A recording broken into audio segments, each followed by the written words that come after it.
This is an advertisement by BetterHelp. January arrives with a sense of expectation and change. But real change is rarely loud or dramatic. It's noticing what no longer needs to be there. Thoughts you keep turning over even when they're not helping. And when you live with those long enough, they can start to feel normal until you pause and see them more clearly. That's where perspective helps. Not fixing yourself, just creating space to understand what's been weighing you down. Therapy can offer that space, a clearer view of your own patterns and what's worth holding on to. BetterHelp makes starting straightforward. You answer a few questions and they match you with a qualified therapist. If it doesn't feel right, you can switch at any time. Whether you're into New Year's resolutions or not, working to better yourself is something everyone should do. And you don't even need to bulldoze your life to do it. Simply use BetterHelp. BetterHelp makes it easy to get matched online with a qualified therapist. Sign up and get 10% off at betterhelp.com/restishistory. That's betterhelp.com/restishistory.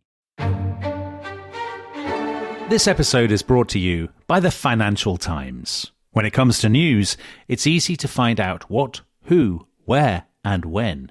But why is harder. FT journalism goes deeper to help you see the whole story and understand the issues that matter. Why did it happen? Why is it important? Why will it matter? Listeners to The Rest is History can save over 40% on an annual digital subscription to the Financial Times by visiting ft.com/history.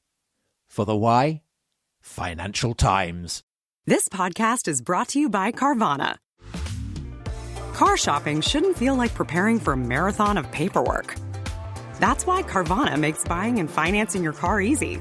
From start to finish, search thousands of vehicles with great prices. All online, all on your time. And when you're ready, your new car shows up right at your door. It doesn't get better than that. Buy your car the easy way. On Carvana. Delivery fees may apply.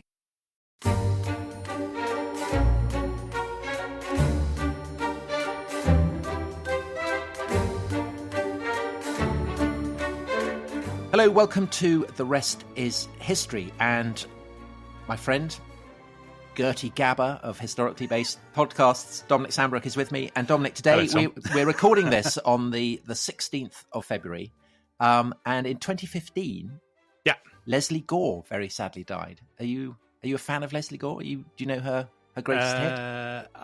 Remind me, Tom, I'm struggling. It's My Party, and I'll cry if I want to. Cry Yes. if I want to, cry if I want to. You would cry too if it happened to you. And you could say that at the moment would be the theme song for the British Prime Minister, Boris Johnson, who has endured a torrid few weeks over what the British press have called Partygate. And perhaps for the benefit of our overseas listeners, you could explain exactly why these parties have been so disastrous. Well, maybe, Tom, I should wait for Sue Gray's report. But since that's not forthcoming, I should say in the first sort of months or year or so of the lockdown, it is alleged that in Downing Street, Boris Johnson and his aides held an enormous quantity of parties, gatherings, quizzes, drinks, and so on, which they say were all work-related events. But it appeared to be, they look very like parties which were breaking the government's own COVID rules. So the image is of a government that was making rules for everybody else, but in which the Prime Minister and his aides were kind of ambushing each other with cakes and ABBA songs, cheap prosecco, all and that just kind of behaving in a shameful manner. That's the sort of claim. They claim this was all work related and they will be completely exonerated. We will. Well, the tension mounts, Tom. But Dominic, the effect of it on the Prime Minister standing and on the performance of the government in the polls has been, really very drastic. Yeah, and very drastic. As a historian of British politics, have you ever seen a meltdown quite like it? It seems to me there's unprecedented. loads of meltdowns. No, over parties. Not over parties. But I think what it is to my mind, a disastrous party is a bit like a scandal. So a political scandal. So it becomes disastrous. We're no strangers to disastrous parties. I imagine anybody listening to this. But a party becomes politically disastrous when it seems to throw into relief flaws or sort of anxieties that were already there. Right. Okay. So on the back of Partygate, we had a brilliant suggestion by Matt Butcher, for which we're very, very grateful, that we should do the top 10 most disastrous parties in history, which I thought was, we both thought was an absolutely brilliant idea. So that's what we've done. I put out a tweet asking for you, the listeners, to nominate. We put it out on the Discord, and we've had hundreds and hundreds of nominations. And we've whittled them down, haven't we? We have whittled them down. So all the ones that we've got have been suggested by you, the listeners. Boris has not made the cut. No. I was sorry that some of his colleagues who are listeners to this podcast didn't write in with nominations of their own to maybe nominate his party. Yes.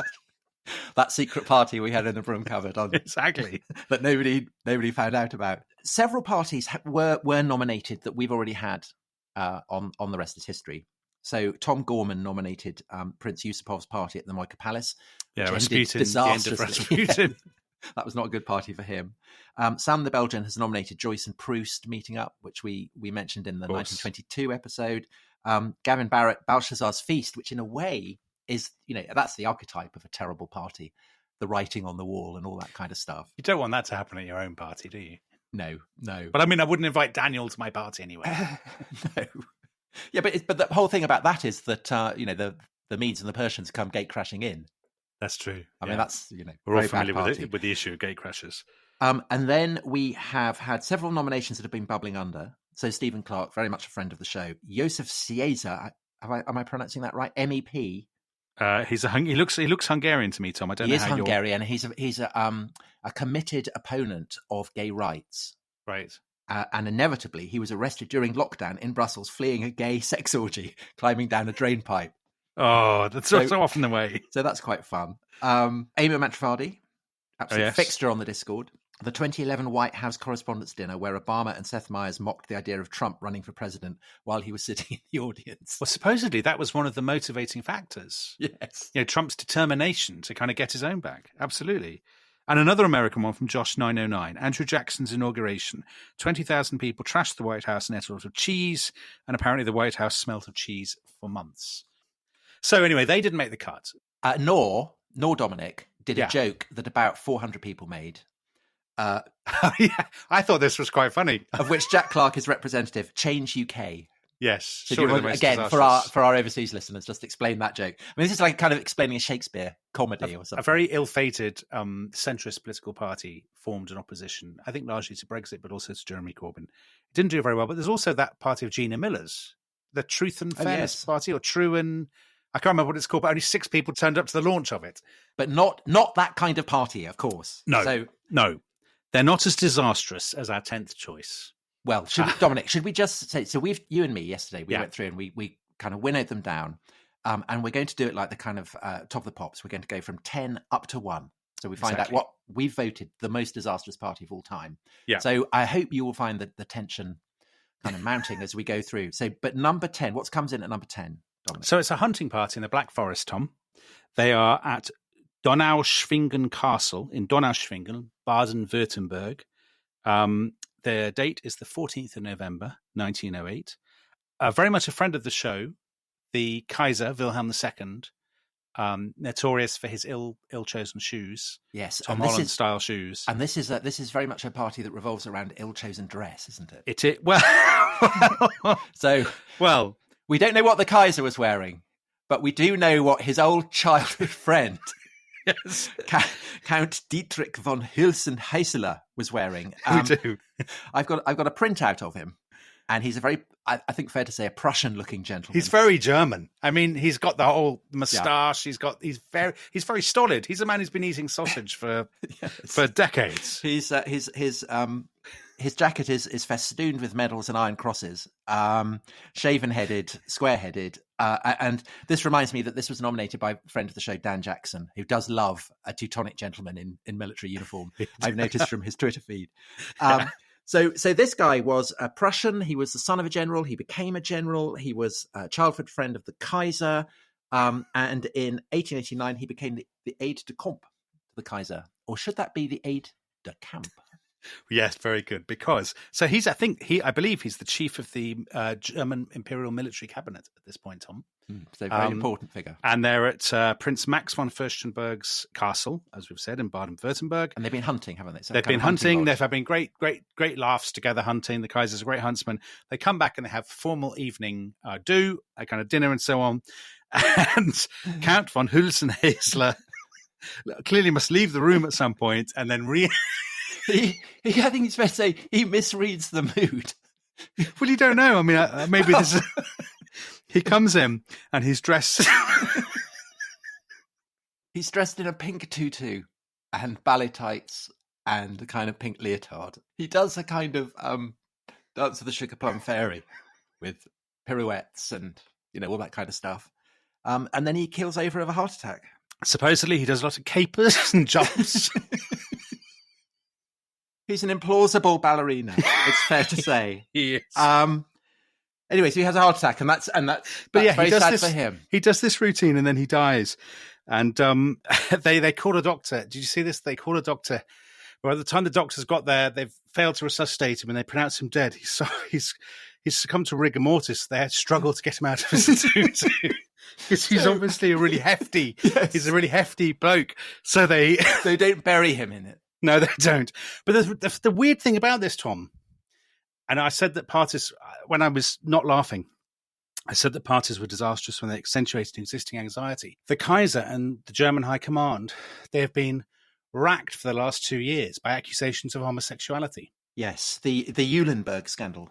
Yes, exactly. And an imperialist journalist, Maximilian Harden, he's accused the Prince Philip of Eulenburg of being gay, of being part of a sort of gay ring. Some officers have committed suicide after being blackmailed. There have been a series of libel cases. And actually, the Kaiser has asked Count von Hülsenhäsler to kind of clean up the Prussian High Command. So the weird thing is... Why is he doing it? Has he cracked under the strain and put on the tutu? Or is this a sort of elaborate in-joke? Is he maybe... I don't know. Having a laugh in private about this sort of situation they find themselves. Anyway, he's been in his tutu. He's dropped dead. It's very embarrassing. Okay, so that's not a good party. So that's number 10. I think that we can say cast a pall over the evening. and over the Kaiser's reputation and the reputation of the German High Command. Yeah, I think that's for quite a right. way. Yeah, and it has been argued that the Kaiser was left with a determination to prove his manliness that resulted in the First World War. So that's absolutely right. There's a lot of literature on pre-First World War origins about manliness and gender and this sort of stuff, and about these sort of anxieties. Anyway, we need to go down this rabbit hole too deeply, but this is our number 10. Okay, and at number 9, nominated by Brian Spabler, we have the Fire Festival, FYRE. And Dominic, you must love this one. Playing all your darkest expectations of millennials. It's terrible behaviour, isn't it? So the Fire Festival, for those people who don't know, it's been the subject of 2 rival documentaries, one on Netflix, one by Hulu. It was founded by Wikipedia claims a con artist, I don't know whether that's too harsh, called Billy McFarland, and a rapper called Ja Rule. I'm not sure how you say it. So basically, they want to promote an app called the Fire app, which is an app for booking bands. And they schedule this sort of 2-weekend festival in April and May 2017 on an island called Great Exuma in the Bahamas. But originally, they'd been planning to have it on another island, hadn't they? That they'd kind of visited while they were on a private jet. And they'd landed on this island. And it had previously been owned by one of the leading henchmen of Pablo Escobar. That's right. And the show Narcos was then very popular in the US. So they were very excited by that. And they were told, do not publicize this using Pablo Escobar's name, that one of his henchmen. But I've seen their ad. I looked up this ad preparing for this podcast. It's still there. It's a real sort of Instagrammers kind of ad. And on the ad, it says explicitly, on an island owned by Pablo Escobar, which is just untrue. Pablo Escobar did not own this island. But that's why they then have that's the problem, because the people who own it are furious and kick them off. So they then have to go and find some other place, and they go to Great Exuma, and that's fine, they book in. But the problem is that the Exuma Regatta is going on at the same so time. all the hotels so everyone has booked up all the hotels. That's right. Yeah. And they've kind of promised incredible luxury. They've got loads of kind of Instagram stars Are you familiar with all these people, Tom? Kendall Jenner? Are you familiar with the work of Kendall Jenner?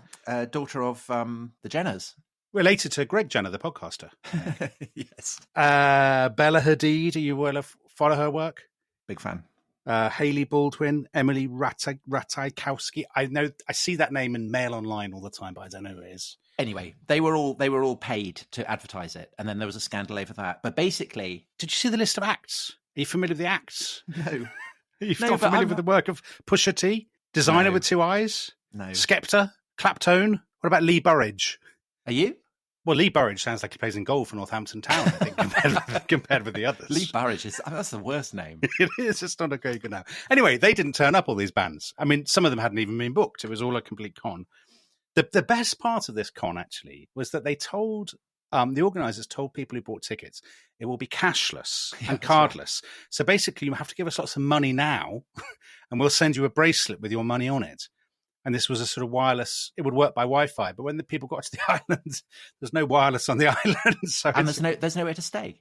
No, they all stayed. They kind of got tents, but there weren't enough tents to go round. Well, United Nations tents, Tom, refugee tents, and they gave them cheese sandwiches. Yeah.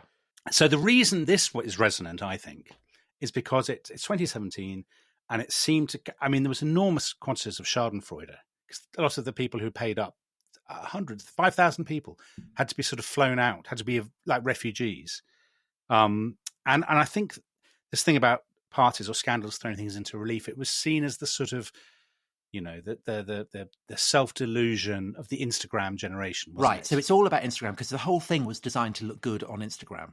So that was right. It was Instagram influencers advertising it. And so the fact that it then turned out to be, you were camped out in a cesspool with a cheese sandwich was everybody who hadn't gone. Well, everybody adored it. Basically, everybody over the age of 35 thought it was just absolutely the best thing that had But ever I think also all the, people who would have loved to go also enjoyed it because they hadn't and they dodged a bullet. Well, this is true. Do you not feel like that I'm not a natural festival goer. I don't think that'll surprise any of the audience to hear that. That whenever when I was in my 20s and I used to see news footage of a deluge at Glastonbury and people, trudging miserably through torrents of mud, I always used to think, I'm so happy they're there and I'm here. But I think there's a difference because you expect that at Glastonbury and that's kind of factored in as part of the fun. That's true. And actually, there's nothing, Kate Moss in a pair of boots wandering around. That's absolutely what is going to look good on Instagram. But the thing about this was that essentially, you pay an enormous amount of money to look like, a refugee, basically. Yeah, and it was the contrast of what was sold and then what was. So Ja Rule tweeted, "It was not a scam. This is not my fault." And the official statement said, "Due to circumstances out of our control, the physical infrastructure was not in place on time, and we are unable to fulfill on our vision safely and enjoyably for our guests." Well, the main guy was sent to prison. 6 years. 6 years. Yeah. So the lesson for that: don't go to a festival unless it's a history festival.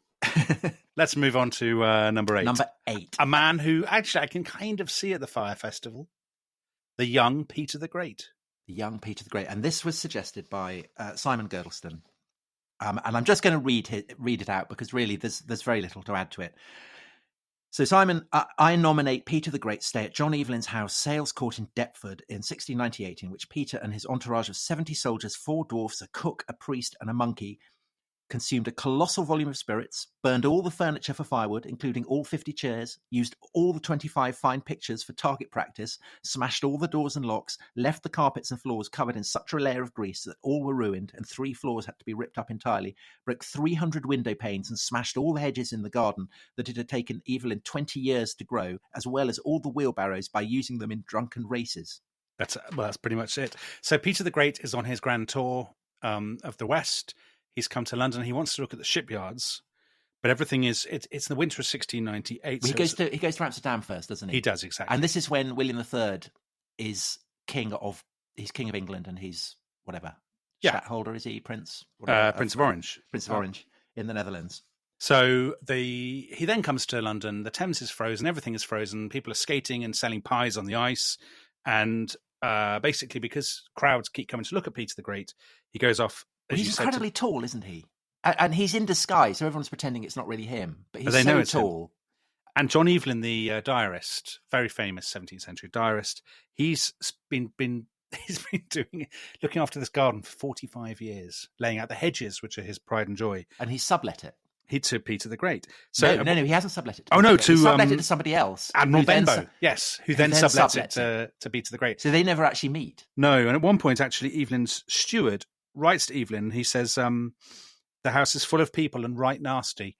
Yeah, well, that's up. Yeah, and this is exactly what happens. So he actually gets Christopher Wren and the royal gardener to go to the house to examine the state and to assess the damage. And to assess the damage, yeah. And it's exactly as you say. The tiles have all been smashed. The windows have all been broken. There are 50 chairs in the house, and every one of them has been smashed. The pictures have all been used for target practice. And it's their garden, I think, that's the big issue, because this hedge has been utterly destroyed by people ramming wheelbarrows into it. And having races. And now apparently what they used to do was they would put the Tsar in the wheelbarrow and race him into the hedges. Well, anyone who's seen The Great, about Catherine the Great and her marriage to Peter III, will recognise this.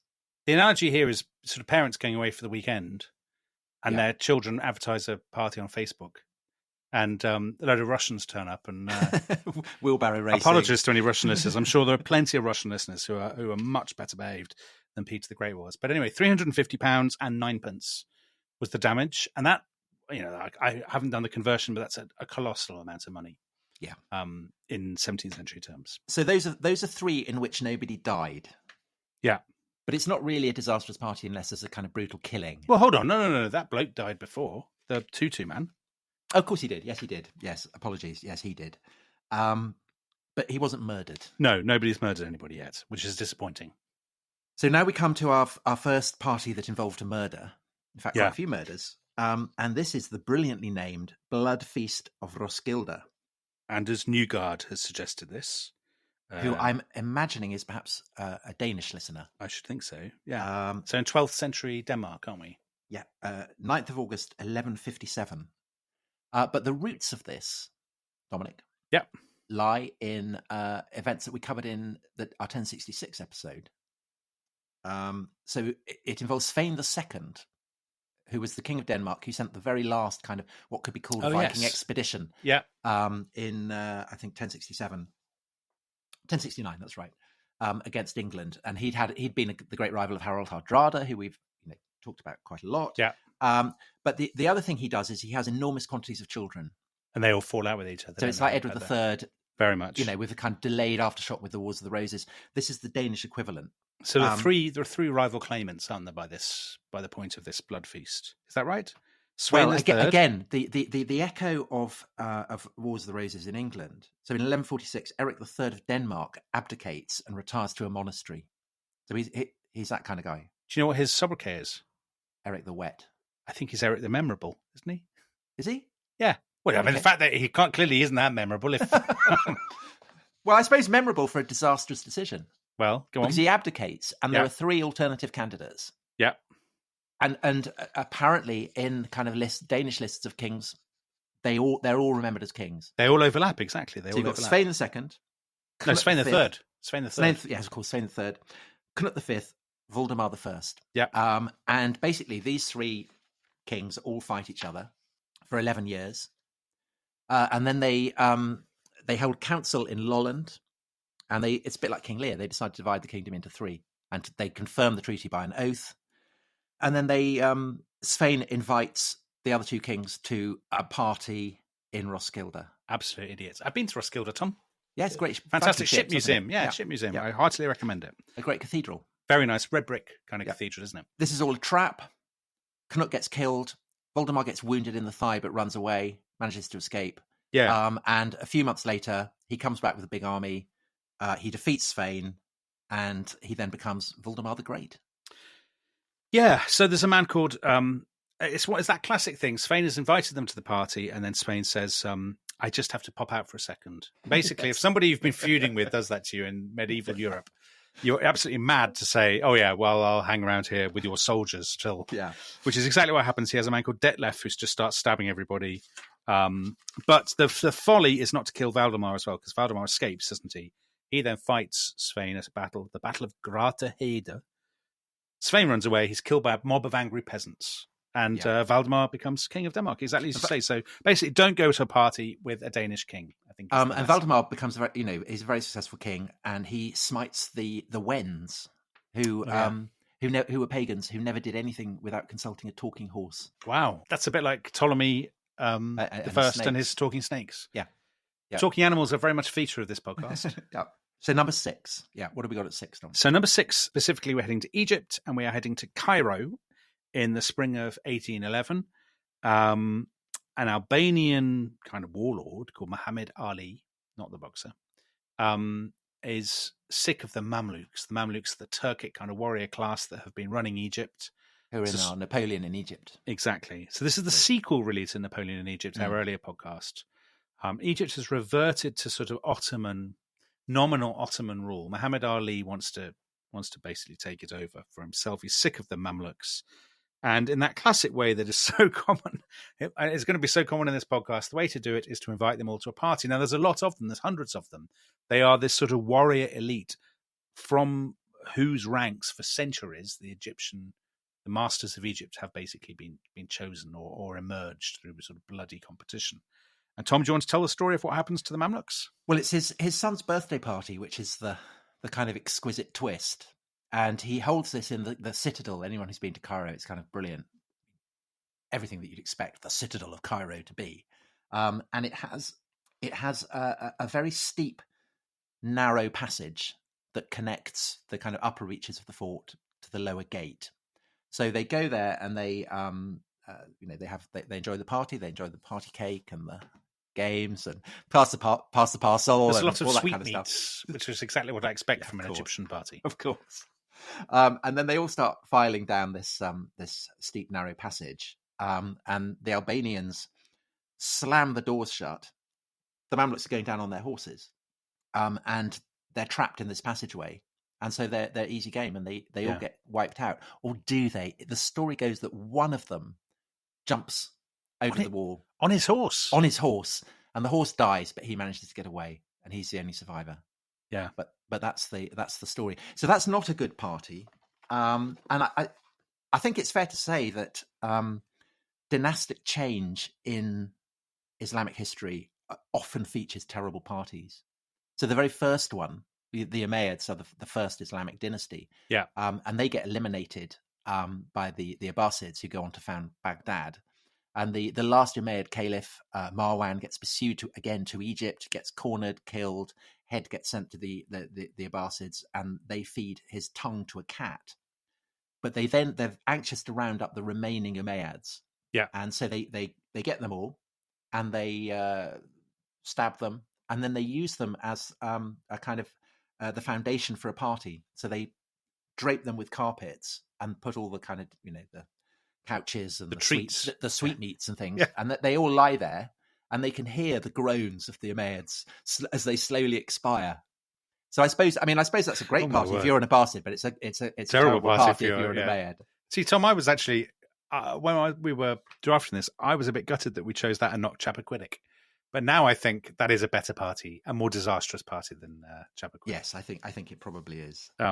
We have to come back to Chappaquiddick in the future. Ted Kennedy's rather darkest hour, well, not just his darkest hour, but Mary Jo Kopechne's darkest hour in a future podcast, I think. Yes, we will, definitely. Right, so we're halfway through the top 10. Tension is mounting. I think at this point we should take a break, and when we come back, we'll be giving the top 5. This episode is brought to you by the Financial Times. I think we both agree, Dominic, that in the clamour of countless voices competing to break the news and telling you the what, the who, and the where on these stories, there's often something missing, isn't there? There is, Tom, because I think to get a true understanding of any story, you really need to know why. Take FT journalism. It goes deeper, providing the insight, analysis, and perspective to help you see the whole story and truly understand the issues that matter. Why did it happen? Why is it important? And why will it matter? I've got a brilliant example. So they had an article recently, a fascinating article about why populism became popular. And this Financial Times article absolutely delved into that. It was so interesting. And does it nail it? Yeah, it nailed it. Absolutely nailed it. And it really made me look at populism in a new light. Well, if you're interested in the why, we have good news. Yes. listeners to The Rest is History can save more than 40% on an annual digital subscription to the Financial Times by visiting ft.com/history. For the why, Financial Times. This episode is brought to you by Rocket Money. Tom, we often talk about how to organise our finances. I'm very conscious that I'm paying for a lot of mad subscriptions. And there's one thing that we've talked about often on this show. It's the thing that we probably hate more than any other, and it's a hidden fee. I would love to get my finances under control. There are all these things piling up on our bank statements, and I think I need to fix this problem. I need to sort this out and to stop this. I mean, my finances are so chaotic that I need this app. So I'll tell you what it is. It's called Rocket Money. It's a personal finance app that helps find and cancel your unwanted subscriptions. It monitors your spending and it helps to lower your bills so that you can grow your savings. With Rocket Money, you can track all of your subscriptions and you can easily cancel within the app with just a few taps, saving you time, avoiding charges. And you can also set budgets and goals and get personalized insights and regular reports to track how you're doing. They will even send you real-time alerts for large transactions, upcoming bills, refunds, and even low balances. So let Rocket Money help you reach your financial goals faster. Join at rocketmoney.com/ishistory. That's rocketmoney.com/ishistory. rocketmoney.com/ishistory.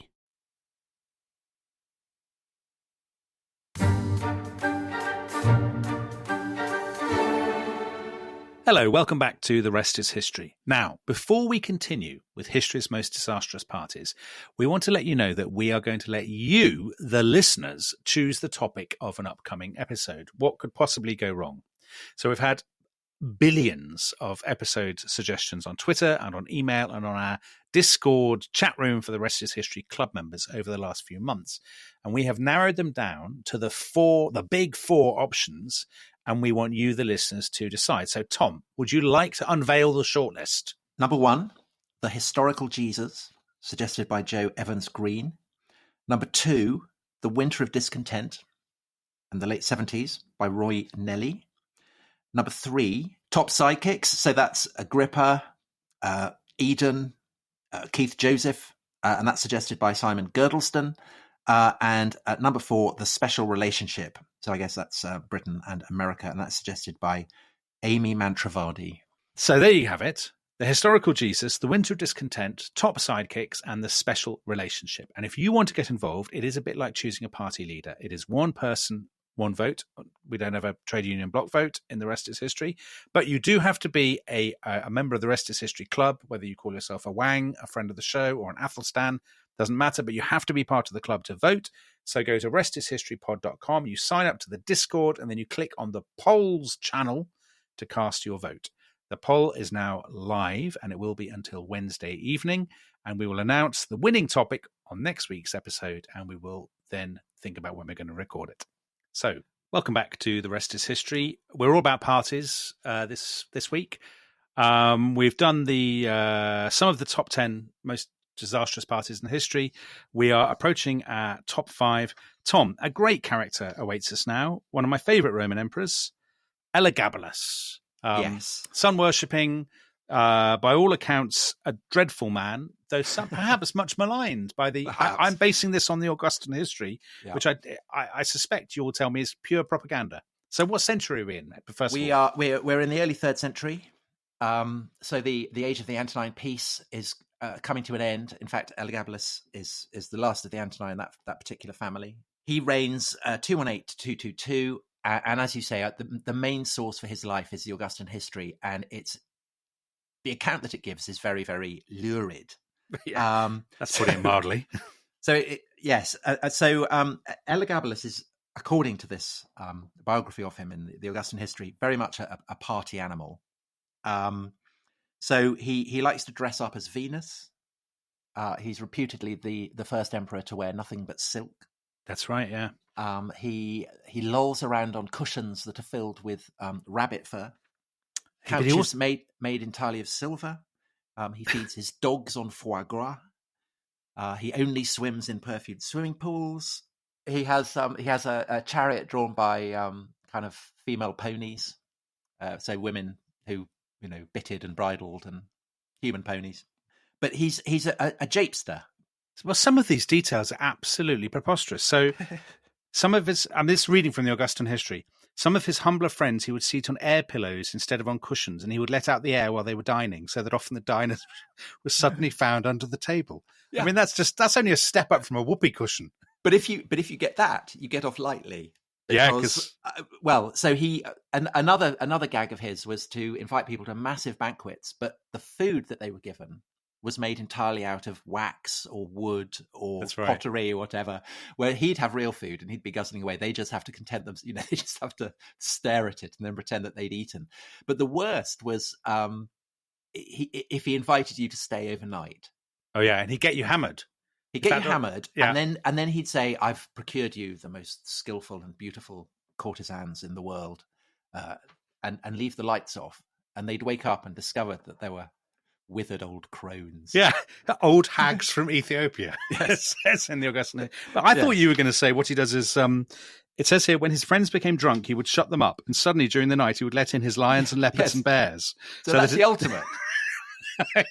So that all of them harmless, because they'd obviously had their teeth taken out or something, so that his friends on awakening at dawn or worse during the night would find leopards and bears in the room, and some even died basically of a heart attack when they woke up to find they were sleeping next to a leopard.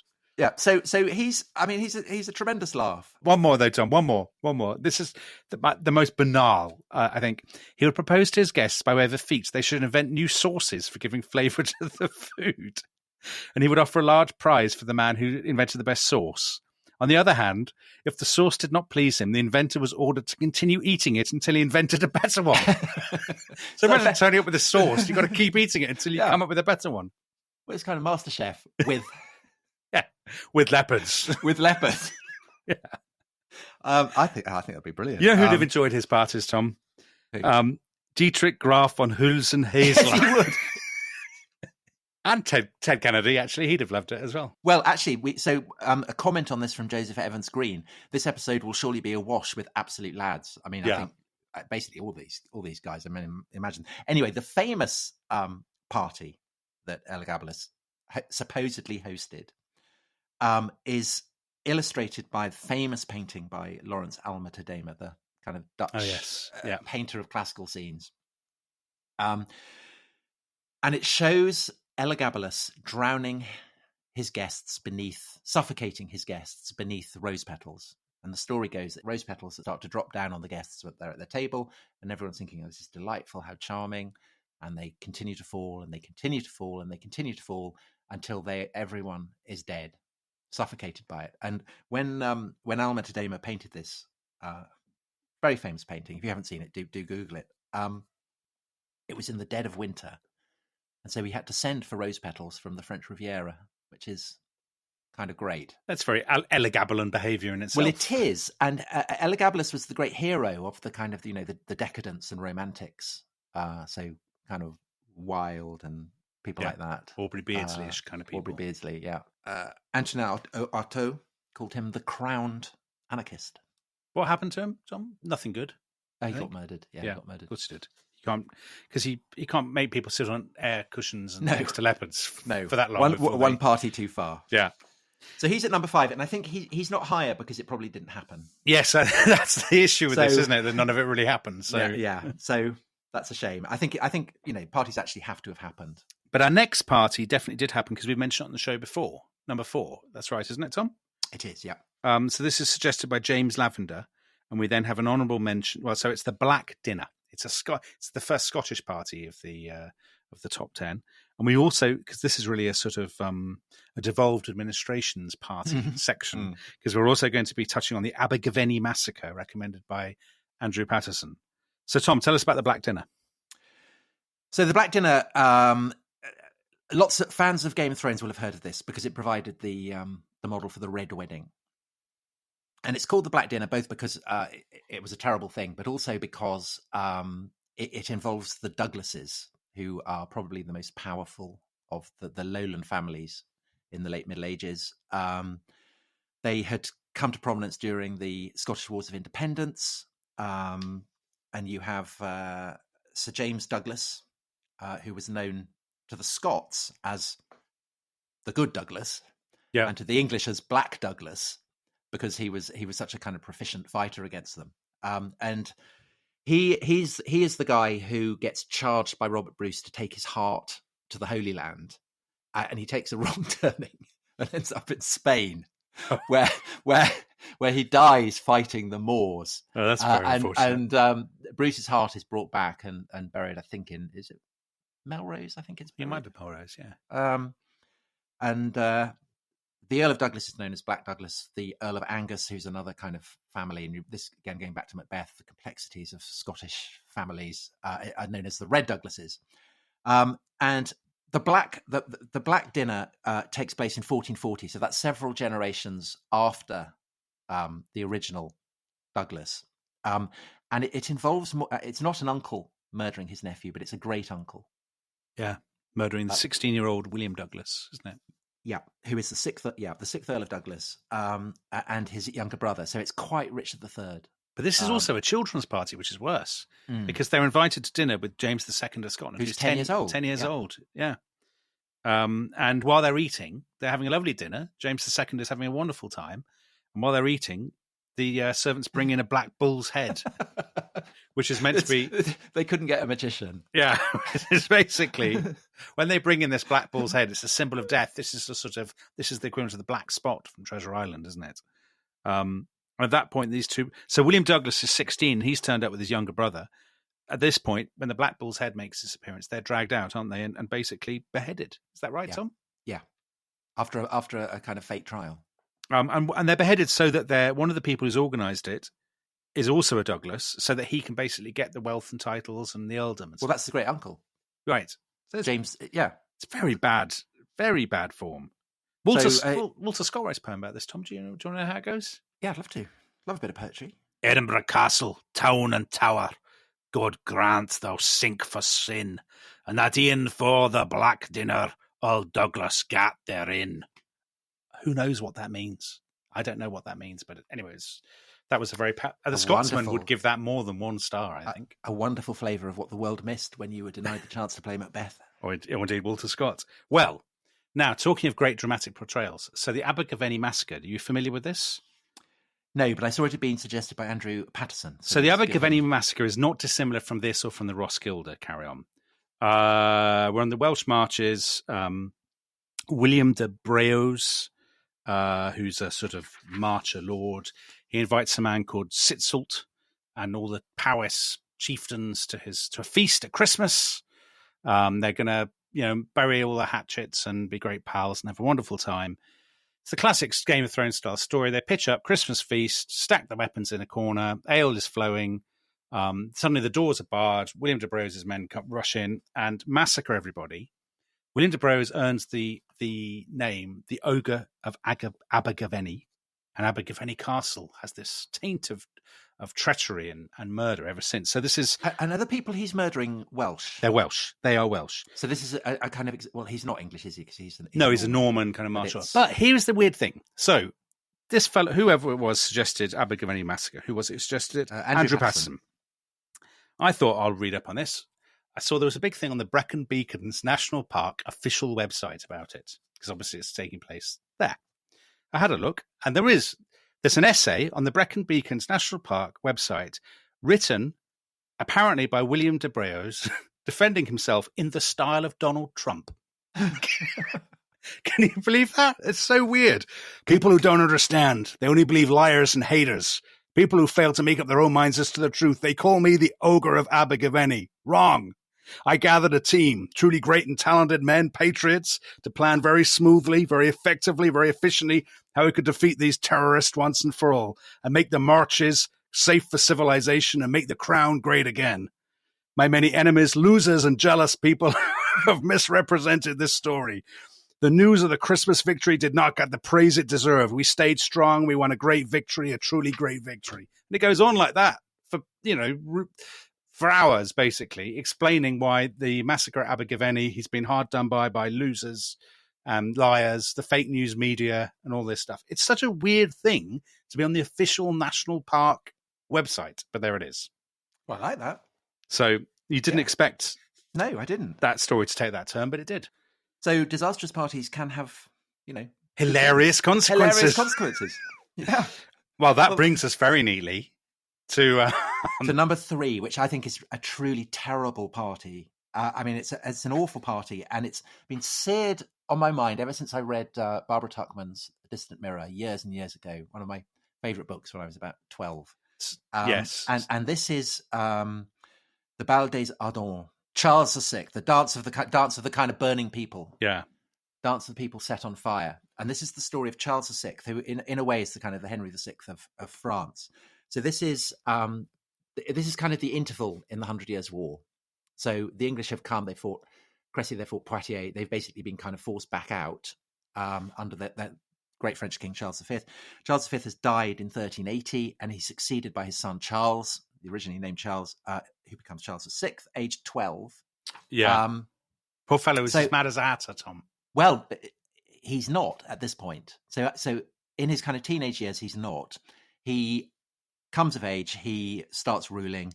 We have various dukes, among them our old friend, the Duke of Burgundy, Philip the Bold. Yeah, people who listen to our Burgundy podcast may remember Charles VI and what he later believes about himself. All these, so there are all these kind of various predatory dukes and so on hanging around. And in 1392, Charles VI becomes obsessed with the idea that one of these kind of powerful magnates is out to get him, and he's retreated to Brittany. And so Charles orders an invasion force to go out from Paris to invade Brittany, and he's riding along, and he is apart from the rest of the group because it's very hot, it's very dusty.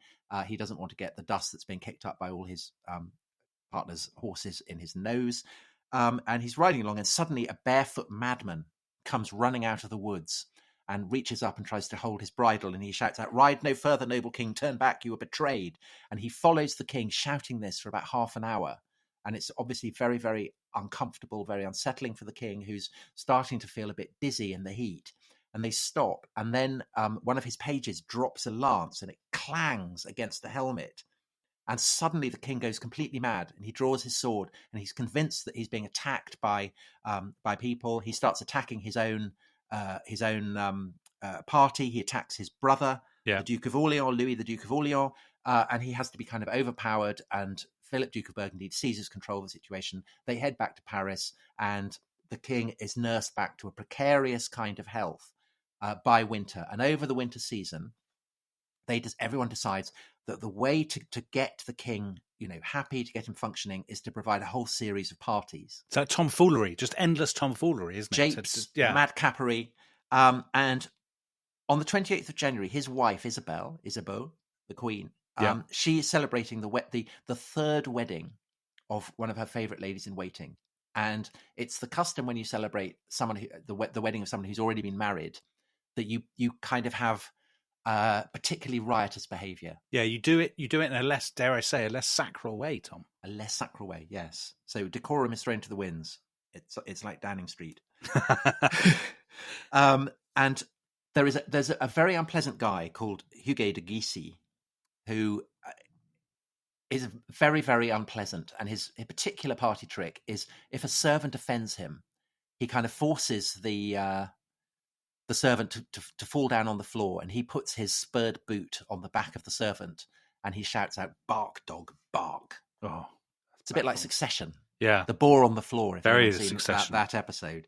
And Hugo decides that it would be tremendous fun and obviously brilliant when the king is a little bit precarious and fragile, if they all dress up as trees, as kind of wild men of the trees. So they coat themselves in pitch, and they add various branches, bits of wood, bits of twig, and sort of hair and fur and stuff, yes. Isn't it? Really kind of. And they all wear masks so that nobody can see who they are. And because obviously they understand that this is a fire hazard. I mean, that's part of the thrill of it. That you're dicing with death. Very strict orders are given that no one is to have a torch. That's right. So there are 6 of them. They all go rushing in to where the queen and her lady-in-waiting are celebrating the nuptials, and they start dancing. And shouting obscenities. Shouting obscenities. Nobody knows who they are. Yeah.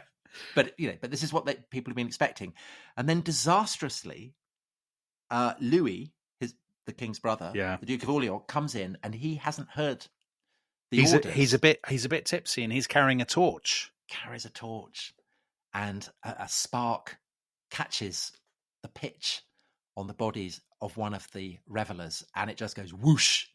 And the Queen screams because she knows that her husband is one of these 6 dancing men. But his aunt, who is only 15, is wearing a massive dress, colossal dress. De Berry. And she throws her skirt over him to basically put out his, to protect him from the flames and to put out any sparks that have attached themselves to him. But then the other 5 all...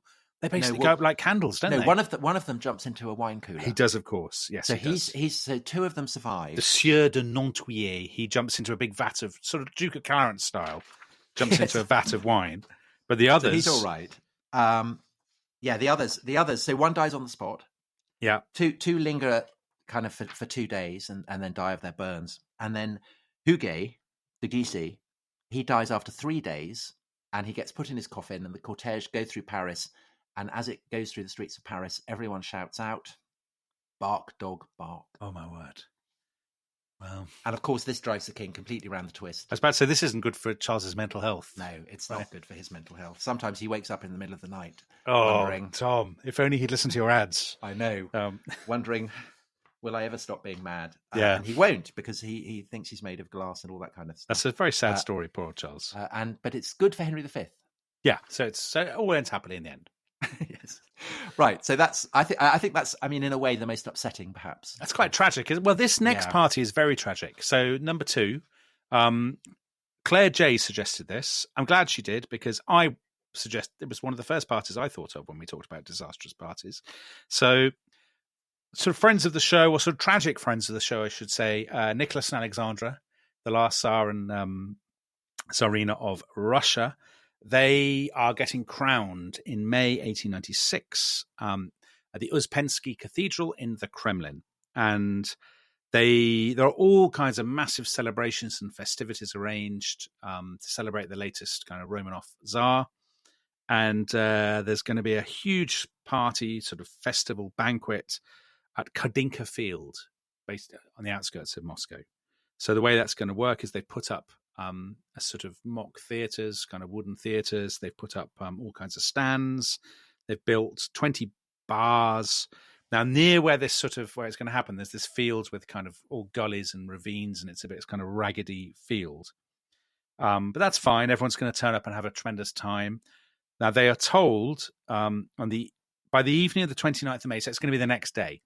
On the 29th of May, the rumour goes around Moscow that there are going to be all kinds of gifts given to the people when this party takes place.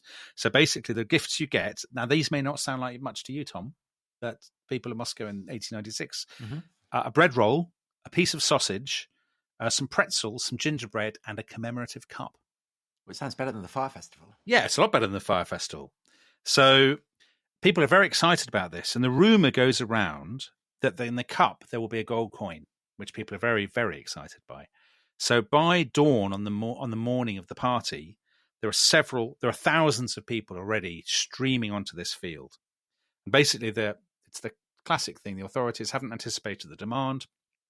They provided about 2,000 policemen, but that's nowhere near enough to control the crowds. And then a rumor goes around, sort of as the excitement mounts, the morning wears on. A rumor goes around that they are going to run out of pretzels and beer. And the crowd all get very excited and they stampede towards the stalls. And as I said, the field is kind of ragged and pitted and there's ditches and stuff. People start to fall into a ditch. More people pile on top of them. And basically, at least 1,200 people are crushed to death at this party. And there are thousands upon thousands more, perhaps as many as 20,000 who are badly injured. So it's an absolutely appalling, ghastly scene. The extraordinary thing is the festival continues. So the Tsar and Alexandra, they turn up at about 2:00, by which time the dead have been taken away. And then that evening, they go on to a ball at the French ambassador, isn't it? The French embassy, exactly. Now, Nicholas writes about this in his diary, and he says, it's a terrible mishap and awful and all this. But because he and Alexandra are very controlled, slightly neurotic, anxious, serious people, they don't do a kind of Princess Diana and go and emote. And no, they go to church. And everybody Balmoral says, or whatever it is, and everybody says, they don't care, they don't. So right from the beginning, lots of people say, well, first of all, he gets called Bloody Nicholas. Bloody Nicholas, exactly. So he has this nickname right from the beginning. It's ill-fated, that this is a terrible omen for his reign. But of course, one of the reasons it's a terrible omen is that in a very unequal, divided, febrile society, it's the worst possible start. And no scriptwriter could imagine a scene better calculated to prove that you have an uncaring, aloof elite and a downtrodden, oppressed majority. And as you've said all along, the key to a really disastrous party is that it holds a mirror up to fractures and exactly pathologies within a society, which obviously this does very powerfully. Right. So I think that's indisputably a terrible party. We now come to our choice of number one. Yeah. And there's a bit of a cheat this, because we have actually already discussed it. Well, it's two parties in one list. This though, so Tom. So that's why we've chosen it, because this is a disastrous party that echoes down the centuries. Gives birth to a second disastrous party. So we have chosen as our most disastrous party in history Alexander burning down Persepolis. Alexander the Great. Well, it's basically Persepolis as a party venue. I think this isn't it? Yeah. So tell us about Alexander, Tom. Well, we've got Simon James George. Not many parties get that out of hand. Yeah. So Alexander. So Joseph Evans Green had said that this episode will be awash with absolute lads. Alexander is obviously the ultimate lad, and he features in three disastrous parties really. So there's the party that is held to celebrate his father Philip. He gets remarried, gets drunk, stumbles. And Alexander, who's very miffed that his father has remarried, kind of dismissively, this is when Philip is planning to invade Persia, says, "Men of Macedon, what a fine hero the states of Greece have to lead their armies from Europe to Asia. He's not able to pass from one table to another without falling." Philip tries to kill him. Alexander runs away. It's all terrible. But also, Tom, it's a bad wedding party. But also, Philip, they had a party, didn't they, for Philip's daughter, was Alexander's sister, who was getting married, and that's where Philip was assassinated. So that's another one. Philip has a terrible record of parties. Yeah, so that's a bad. So there's four. So that's a bad one. Then there's the murder of Black Clytus, friend of Philip, kind of mentor to Alexander, but the brother of Alexander's old nanny. Yeah, so they have a massive bust up, and Alexander ends up skewering him with a spear. That's in Samarkand, isn't it? This one is 330. Alexander has he's defeated the Persians in three great battles. The third one at Gaugamela, Darius III has fled, so Mesopotamia and Persia are now Alexander's. So he goes to Babylon, and then he rides up to Persepolis, which is it's the city that most symbolizes the power of the Persian dynasty, the Achaemenids, whom Alexander has toppled. And although generally Alexander wants to lay claim to the inheritance of the Persian Empire, on this occasion, clearly he has decided that Persepolis should go, that he will be making a statement that the Achaemenid era is over and that he is the new king of Persia. And the story goes that he is celebrating capture of Persepolis, riotously drunk, and there is a courtesan there, Hetaera, called Thais, who is the mistress of Ptolemy, our friend with the talking snakes, who subsequently becomes king of Egypt. And she is Athenian. And one of the Persian kings, Xerxes, had burnt the Acropolis during the invasion of Greece in 480 BC. And she says, let's have vengeance. Let's burn Persepolis. And so the story goes that Alexander, very drunk by this point, and all the gang, Thais kind of cheering them on, incinerate the palace. They throw all these torches, don't they, into the Xerxes, the hall with the 1,000 columns or whatever it's called. The fantastic, buildings that are far greater than anything in Greece. The finest, most splendid statements of power in the sort of Near Eastern world. Well, often sculpted by Greeks. But they're absolutely, and they're a lot of made of wood, so it all burns down. These rafters come crashing down. It's a terrible scene. But as you say, it resounds down the centuries because that party becomes the sort of template, doesn't it? It's the sort of, it's the ultimate symbol of hubris and sort of drunkenness and all this kind of stuff. And actually, that next Persepolis party has also become a symbol of hubris, though some historians think slightly unfairly. So let's go more than 2,000 years forward in time. We're in 19... Kudos to Nathan Hogg. For suggesting this. Yeah, very good suggestion.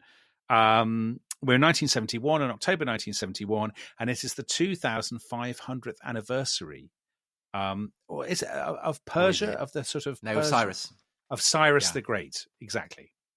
And the Shah of Iran, Mohammad Reza Pahlavi, who we talked about in our oil crisis, oil weapon episode, he is very keen to assert Iranian power, modernity, sort of its renewed status in the world, to assert his regime and all this stuff. So he organizes this colossal party. It's as with so much of this, like with Elagabas's party, how much of this is true is actually difficult to say, even though it's very recent, because the Guinness Book of Records crowned this the greatest banquet in human history. But whether that's really the truth is... Well, the food is flown in from Maxim's in Paris, exactly. Yeah, and there's all kinds of... There's 250 Mercedes limousines. Yes, they all pick them up. There's dinnerware from Limoges. There are special plates commissioned from Spode of England. 10,000 plates decorated in turquoise and gold. All this sort of stuff is special. And lots of. So the Queen doesn't go. Duke of Edinburgh goes. Nixon doesn't go. Spyro Agnew goes. Princess Anne goes. Haile Selassie goes. Yeah, Haile Selassie, Tito, Imelda Marcos, Ceausescu, Mobutu. A lot of people who've turned up in the show before. They all go. So it's an absolutely tremendous occasion if you like dictators. And or princesses. And they have this huge blowout. And there's a Son and Lumiere show. There's all this kind of stuff. But what's so interesting is, so the Shah's regime falls sort of 7-8 years later in the Iranian Revolution. And the party becomes this metaphor for the hubris of the Shah's regime. It has done ever since. And the estimates of its cost have kind of ballooned and ballooned. Yeah. But it turns out, so I read there's an academic study of this by a chap called Robert Steele, and he says a lot of this stuff is just made up. So there's a claim, for example, they flew in 50,000 songbirds from Europe. And he says, this is just utterly invented. They didn't need to fly in songbirds. There are lots of songbirds in Iran.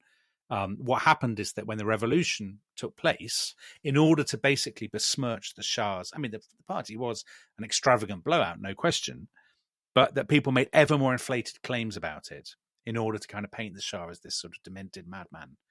And but also it's to attack the very institution of monarchy itself. Exactly. Which is why the fact it's at Persepolis is so potent. Yeah. And actually, if you go to Persepolis, the frameworks of the tents that they put up, which I think were modelled on the Field of the Cloth of Gold. Yeah. You can still see them. So you walk up a path towards the ruins, and the kind of the skeletons, the rusting skeletons of these tents are still there, I guess, as a reminder. Yeah, exactly. As a reminder. But I mean, all that stuff about the songbirds and everything, I mean, it's interesting, isn't it? Because it does suggest that, say, the Elagabalus episode, I mean, you can kind of see how these stories develop, and indeed even the story that Alexander torches it as part of a drunken party. But I agree, it's really the ultimate disastrous party, I think, because it resonates so powerfully. So Tom, give me your choice. So if there's one party, if you had to go to one, which would you go to, and which one would you least likely like to go to? I think for the sheer improbability of it, seeing the ballet dance in the Black Forest. That's what I'd choose. I mean, I enjoyed that story so much that I would love to have been at that party. Which would you least like to go to? Well, I think the rose petals, because then you're going to die. No. I'd definitely. I'd have the one I'd least like to go to. Surely you must be able to get. I'd hate to go to the Fire Festival. Yeah, with a load of would-be influencers. You wouldn't. But the influencers didn't go. That's. I think if I went to that if I'd gone to the Fire Festival, I mean, it's inconceivable. I can't imagine a scenario in which I would go to the Fire Festival. But if I had gone, I think I would much rather have been like the Black Dinner. Or a Mamluk, or... Is your dislike of going to festivals so great that you'd rather be smothered to death beneath rose petals? If it was with the people at the Fire Festival, I think yes. Well, if there are any influencers who are running massive festivals out there who'd like to invite Dominic... I mean, it'd be a great endorsement for your festival, actually, if you converted me. So it would. I'm very much up for if, like, any of these Bella Hadid people want to contact me and invite me to their festival. And maybe you could take your tutu. Yeah, I'll go as Count Von whatever. How about And we may have a new candidate for the most disastrous party of all time. Exactly. Anyway, thanks ever so much for listening. What have we got coming up, Dominic? We've got the last Emperor of Mexico, haven't we? That's a very exciting story. Very actually quite a few disastrous parties in that, I think. So thank you very much for listening, and we'll see you all next time. Bye-bye. Bye-bye.